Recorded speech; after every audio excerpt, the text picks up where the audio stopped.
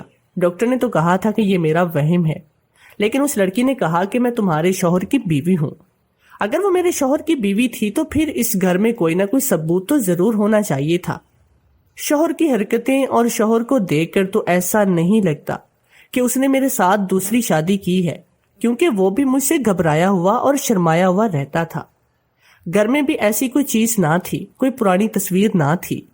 میں نے سٹور بھی دیکھ لیا تھا، میں نے گھر کی الماریوں کو بھی چیک کیا تھا، ایسی ویسی کوئی بات نہ تھی۔ اس کا مطلب کہ مجھے واقعی میں بیماری ہوئی تھی۔